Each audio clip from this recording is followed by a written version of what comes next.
Well, one of the things is that there's this nuclear dance with Russia, and remember, I think this is really important.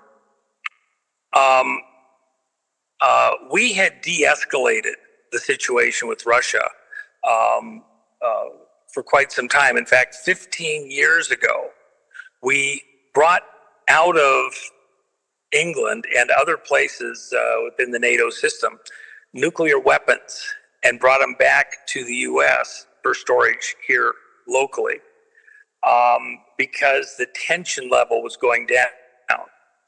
Now, picture that what happened in the lead up 2015, 16, and all through the first term of Trump was this narrative that Russia was interfering in America's election process, was creating operatives such as Trump and others.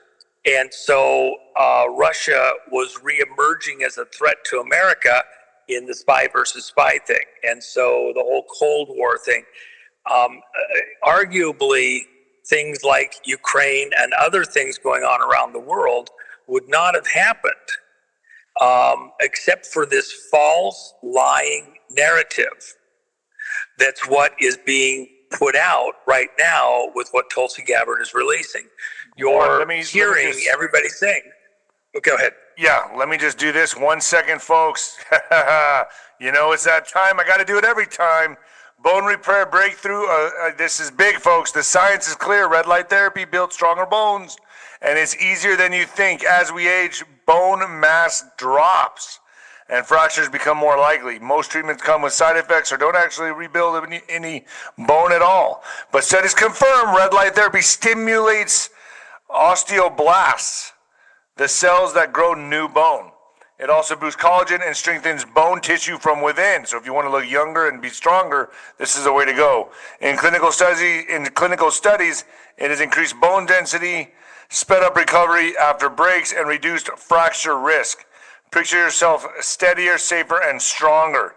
Bones that hold up to life without prescriptions, harsh meds, or side effects. Red Life delivers those precise, clinically validated wavelengths of medical grade strength. Go to myredlight.com, myredlight.com. Use code Nino, baby, and get started on it. All right, sorry about that one. Well, hey, hold on, Nino, hold on. Sticks and stones may break my old bones, but red light therapy will make it a whole heck of a lot harder. And if it bounces off, I'm picking up the stick and the stone, and I'm going to break your bones for throwing them in the first place, okay? So red light therapy, get on it. Get on it. All right, Juan, so look. Which, by the way, I do know is actually very true. So I had a great friend, Dr. Robin Falkov, who we had some amazing experience with red light therapy. So just so you know. So anyway, go ahead. All right, so look, it says here, U.S. nuclear weapons transferred to U.K. soil for the first time in over 15 years. In a huge development, which is no doubt related to recent nuclear saber rattling in the context of a Ukrainian war, the U.S. has likely stationed nuclear weapons in Britain for the first time in more than 15 years, according to the Telegraph and other British media reports. An American C-17 transport plane visited RAF Lakenheath in Suffolk on Thursday, making a transatlantic journey from Kirkland Air Force Base in New Mexico. Damn, that's just up the street from me. Yeah. Where the U.S. Air Force stores nuclear bombs. So, you know, Juan, it goes, I think about this and everything you've said for 5 years now. You said this will lead to his nuclear standoff. And as this Obama scandal progresses, and I'm betting that, hey, if they would protest and riot for George Floyd, what are they going to do for Obama? As all this climaxes, now you're going to break the news on what really is going on here. Correct, Juanito? Well, and remember, I said it's going to be like the Cuban Missile Crisis type of moment, a nuclear standoff. Look, none of this would be occurring right now, except that to put into context what to most people is merely a political scandal that The Obama people tried to slime Trump, that he was cooperating with the Russians, was essentially a Russian agent, infiltrated the White House, and therefore you're justified to do anything to take him out because, he's an agent of Russia and we have to protect America and, the whole schmear. With that as a context, locally, internationally, you vilified Russia. You made it so we couldn't work normal relations. Look, Putin and crew were doing all sorts of things to try and normalize relations with the West. That's part of the Kurt Weldon story. Kurt Weldon, Congressman Weldon, was working very hard to work with Russia and Iran to de-escalate the conflicts between us and find ways to, do economic interaction that wasn't, us sending arms, between each other or allies and like that. And Russia Putin made all sorts of offers that are, just over the top. And leaders like Clinton and Bush rejected those offers to try and come up with a way of normalizing things. And even Russia was showing where in the early and mid 90s, the U.S. was in there literally leeching money out of Russia. And the Russians were complaining, man, you're stealing all our money. This is money that belonged to them. And they needed to rebuild. And it was essentially under the auspices of three-letter agencies and other groups, money being stolen from Russia. And that was part of the complaints with Weldon and others. Weldon was on deck to be the head of the Armed Services Committee in the House. So he's no lightweight, and he documents everything he says. He's got great documentation proving everything he says. So this effort by some groups behind the scenes inside the U.S. side, if you will, and the globalista side, to keep a rift going between U.S. and Russia, and even to build up China, creating the best enemy money can buy with the transfer of weapons technology to China during all the Clinton years and into the Bush years. Bush too, and Obama too. Just insane. Why? To create the best enemy money can buy so you can set the stage for World War III. That's what Trump's fighting right now. So with all of that in mind, President Trump and what's going on in the Ukraine and Russia and other places, Trump is essentially having to do a dance. And in the course of getting Putin, who is now a war criminal, by the way, at this point in time, people think we're working with, Putin's done. Yeah, I mean, many people say we're allies, and Trump and Putin are allies. That couldn't be further from the truth. No, we're going to have to work through a lot of issues. The other side of the coin is, now this is where Scott Bennett, with his time in Iran and in Russia, especially on the Russian side there in the Ukraine, he was collecting evidence of war crimes by the Ukrainians using anti-personnel weapons that are illegal by the Geneva Convention. And so it's not one-sided. There's a lot of unraveling, unfortunately, that is going to have to be done here, right? In the course of that, we can't drop our guard, and unfortunately, Putin can't drop his guard. So what's happened? Putin, he feels that within the NATO, U.S.-backed side, the things we're doing in Ukraine, he's raising the bar. Trump has said, you're out of your mind. I'm trying to de-escalate this, but Zelensky wouldn't agree with the ceasefire to stop the killing while we work out a peace deal. Putin then amped it up, and now he doesn't want to agree to a ceasefire because he doesn't trust that it's going to happen, and he's not exactly wrong.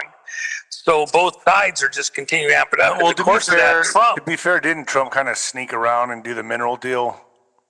No. I mean, it's kind of like, no. No.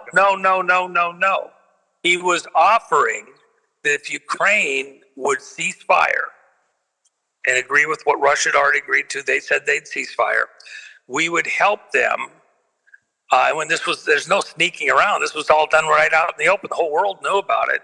We'll help you develop your minerals extraction system, your mining, and we'll become a buyer for the materials that you can mine, so that you have money to rebuild. We're not going to pay for it. I don't care what anybody else promised. We're not paying to rebuild Ukraine.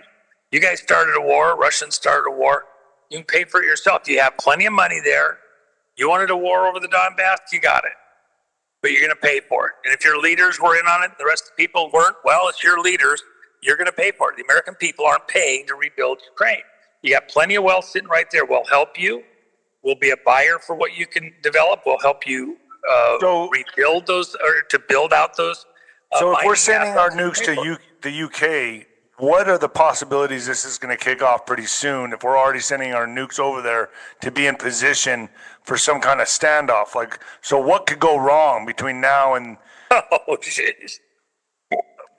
I mean, you tell me. I mean, what's boiling over right now? I mean, does it look like, I guess Russia has threatened London, correct? Yeah, Putin said, look, we got missiles dialed in for London. You're going to keep this up. Because remember, when Zelensky left the meeting at the White House... Why do we have to go to London's aid? Why do we Hold on a second. Hold on. We are allies. When Zelensky left the U.S., he went to London. London said, well, we're going to send troops into Ukraine. France said the same thing. The U.S., Trump's not going to send troops in there. And he said as much. We're not going to do this. He's trying to de-escalate the situation, but these guys want to duke it out. What he's really doing is he's sending a message that don't think that we will be slow if anybody decides to escalate this to tactical nukes. If you think you're going to get one or two off there in Ukraine for demonstration purposes, we're not good with that. And if you think you're going to intimidate us with threats on Western cities, including London, you're going to have to think again. We're going to reposition stuff in place. It is a hat dance, and it is appropriate. Spreading things out so that they're not in one place to get taken out. We're moving more decisively into a very warm Cold War. And another one. Well, again, what else are you going to do? We're trying to get things to some kind of a negotiation to start de-escalating, but in the meantime, we can't drop our guard. They can't drop their guard. I mean, I don't know. Now we're coming to the aid of Ukraine and London, and I thought we were going to pull out of NATO and do all this stuff. Well, I don't know that they didn't go into British hands. We put them on our base. We control the button. All we're doing is shortening the flight time. But why do we even need to do this? I mean, I understand. It sounds like it's the dance. It's the dance, and it's not. We're not going to be intimidated. They're not acting. Putin has just been, okay, I don't care what you say, I'm doing this. So we're trying to make sure he understands that, think again. Everybody take a deep breath.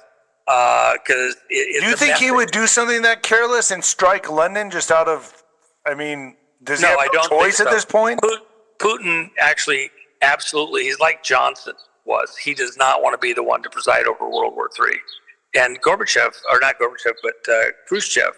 found himself in kind of a similar condition back in the Kennedy years. He felt that the generals around him wanted him to push the button, and he didn't want to preside over. He wanted to kind of threaten up to a certain point. He didn't actually want to be the one to start World War III. And neither did Trump, neither did Putin. But in this dance, the Russians raised the ante. They've said things. They've been getting more and more aggressive. Trump has finally decided, okay, we need to send a message back. So part of what you see in that article, we didn't move those weapons in a covert way. We could have made it a little less obvious, left it more in doubt. What was done here was very blatant. We wanted Russia to see where that aircraft originated from, where it was going to, that, we left the transponders on.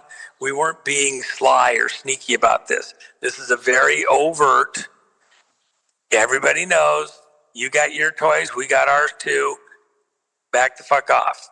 And within this too, as I've said, this is going to be, this is what we talked about years ago. The Russian foreign ambassador said almost identical words to what I said. We're moving towards a Cuban Missile Crisis, in the year before the invasion of Ukraine, and nobody was backing down. Do you think this is all going to happen right now? I mean, it is happening. It's a slower roll probably than most people think. This isn't about something in days, hours, weeks. I mean, this is all happening around the time of the Obama scandals breaking loose, the Russia hoax stuff. So I don't know. Well, and part of this, hold on, part of this, Nino, is that while this is breaking, and it breaks to Russia's favor within the Western press, Russia didn't try to interfere in the elections the way that the Obama administration, the Clinton people, all the intelligence agencies, it's not the way they tried to portray it. Right. That's what's breaking for the world to see. So it makes them at least look good. Just a second here. I got to send something to outer space. There we go. It makes us look good in that, or makes Russia look good in they didn't do what they were accused of doing. We have to give them some way that's faith-saving, even for Putin. Putin's been accused of so much stuff. Look, he's now become a war criminal. But if you get right down to it, he wasn't headed on that path. He was pushed to it, where they did things to defend themselves that at the end of the day, if you look at stuff that Ukraine's doing, it's the same thing. It's tit for tat. So what's the chance of this developing into a nuclear exchange, not a standoff, but an actual exchange? What are the chances? Things run her trigger. Look, within the context even of a false flag, I've told you, in fact, this is part of what is the reason why we need to have Kurt Weldon in this conversation at this time. He was dealing with the highest levels, the very highest levels in Russia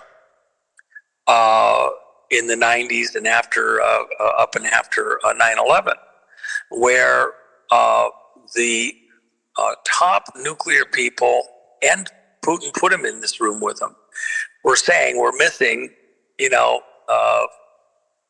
just shy of a couple hundred tactical nukes. They called them demolition devices. That's insane. And of course, that's what Kurlov was trying to track, was some of the critical components. And Kurlov is the guy that was killed in the scooter attack in Moscow, Putin's very close, trusted friend. General Kurlov was tracking materials from inside Russia that appeared to be being diverted and that could be used to refresh some of those nuclear devices if somebody had them. And Russia was very clear. They didn't know precisely where they went, even within their own system. They suspected that under Gorbachev, they had gone to Iran. Gorbachev in the late 80s had told Iran they could have anything they needed. Why? Because we were on the basis of still in the Cold War with the Soviet Union. And so he was trying to help Iran to spread the load for the U.S. We were causing him problems with Afghanistan in arming Mujahideen. He was going to help Iran to create another front for America. So if Gorbachev allowed some of those nuclear devices to go to Iran, and then they deteriorate day by day. Now, you could take some of the fissile material and you could combine it with explosives. Think of the Beirut bombing, or the big Beirut explosion a few years ago. If you had a few of those tactical nukes thrown in there, the debris spread out as nuclear waste would have made one hell of a dirty bomb. And so you don't have to have the refreshing materials to make them go actually do a nuclear detonation. You could just use that with other materials to get the distribution of those materials.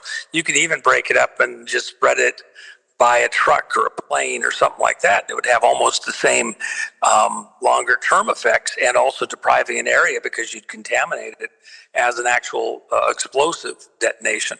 So those are the things that are very concerning. That's why Trump had to do what he did.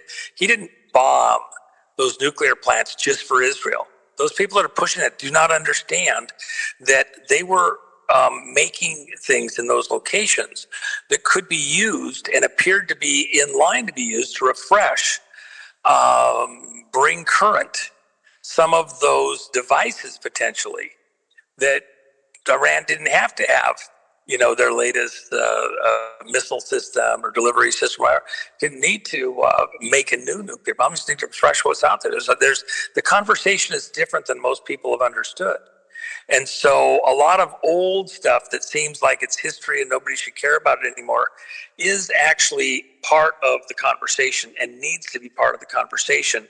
Why is Trump doing certain things? Why is Putin doing certain things? What's the Iran stuff all about? It's a different conversation than most of the people are allowing. And Trump is allowing stuff to come out. He's pushing stuff out that should help Russia. It's a face-saving thing. They didn't do what they were accused of doing by all these people all these years. They should be able to, take a deep breath. We told you we didn't do it. We weren't there. We got pushed into the situation. Those people that got into power, those treasonous, traitorous, seditious pieces of shit that were pushing America to get into some kind of a conflict and a war. Albert Pike enthusiasts looking for World War III to create their new world order. Russia should look pretty good in that. At the same time, we are not dropping our guard. All right. You're going to threaten us. We got to be careful. We're not going to just go along with it. And I think that helped. That's why this stuff going over there. Let me just mention one other thing. I've got meetings that I've got to go to that I have people waiting for me on it. Very important. So let me just add one other thing, Nino. This is breaking. I've discussed previously, and I won't go into a lot of the details. It's going to come out. I'll encourage all your other hosts that do show preparation by listening to you or I go out and do this, and they can break this further. In Tennessee, we've had a group that has been looking at the financing going into a number of these organizations that had impact into the elections. I'm not going to go into details. I want to get taken down off YouTube. But in an effort to stop some of those players from presenting their work, some of which has been presented right here in this city over the last many months, directly with the right people to look at stuff for prosecutions. One of the people that was key in some of those investigations, there in Tennessee, was indicted by a grand jury and arrested the other day, and his name is Todd Doris. And Todd has been helping in the research on these financial crimes there. There's is that kind of what Sean was trying to break? Yeah, so that's exactly, that's tied to Sean. He was actually executive under Sean. And the reason that this is important, they chose a case involving a child trafficking thing. And so what the issue is, and I'm being very careful on the words here, by doing the indictment under that kind of a header, then they would get to seal stuff. And so now you can't talk about it, you can't get into the details, and they can't protect themselves. It's part of the dance again. It's, these people are trying to protect themselves. The reality is that there's great momentum in going after the methods, and you're going to see over the next couple of days that China was. Oh, be careful on this. Do that on .tv. Okay. I understand. Everyone wants to kick me in the nuts right now. Okay, so the financing mechanisms are going to be released, and I don't care. You're going to get it all through the media, including at YouTube. I give a flying. Let's wait till then. Okay, when it happens, it relates to these same organizations and how they were being financed and how they were pushing their financing out into the American candidate and election system. Okay? All right. And so this attack here is intended to stop a significant portion of the information from being released by the people who actually did the investigation. I think that there's certain details that I don't want to release here, but it'll come out probably in the next 24 hours, I would think. Really? I asked Sean if he would write a detailed report on the sequence here, and I believe he'll have that even yet later today, maybe even with perhaps the attorney or whatever for Fedor, something like that. And so that it's not misstated and it's very precise. We understand exactly what the sequence was. But I think there needs to be a lot of scrutiny on this because this is an attempt to stop some of this information from coming out at a street level that has a lot of detail concerning this. And it would only be the stuff that you have from the Tulsi side, which is maybe more generic, okay? And it still goes back to the same issues, how were elections and candidates funded in the last few elections. So anyway, there's more to be done there. If you watch Sean Taylor's stuff, if you go look for that, I'm going to try to bring him back on, but he's just been real cautious. He says it's had to be. Right. But at this point, with this kind of an attack, you just gotta be all in at this point in time. And with what's going on here in DC, there is now broader cover because it's not just him saying it from a more granular street level. You're getting how it fits into a much bigger picture.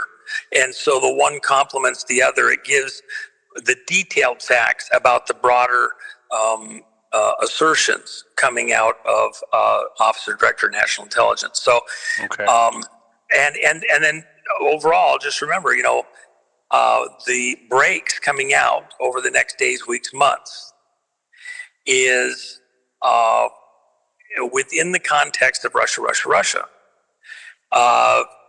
We're still in this hat dance to get to a point where we can de-escalate. And unfortunately, I'm afraid that the stage has been set for it to continue towards a Cuban missile type conflict, hopefully where nothing actually gets exchanged, but we reach some precipice, some threshold where, somebody blinks. Okay. And that's and prayers out there, because these things can get out of control. Wild thing. And if you got people trying to do false flags or something that aren't on either side's direct control, something could be done to try to bait or prod the key powers into some action. And by the way, if it's Russia-US,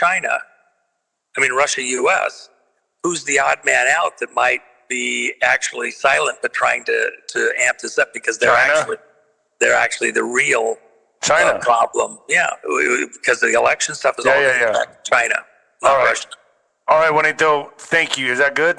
Are we good? Yeah, I think so. I mean, we can spend hours more, but that let me tell everyone, you're going to be the general in the general's tent on 30th, which is Wednesday, 5 p.m., folks. Be there. Get your questions ready. Whatever you want to hear him talk about, whatever questions you have or you're curious about, general's tent, Wednesday, July 30th, 107.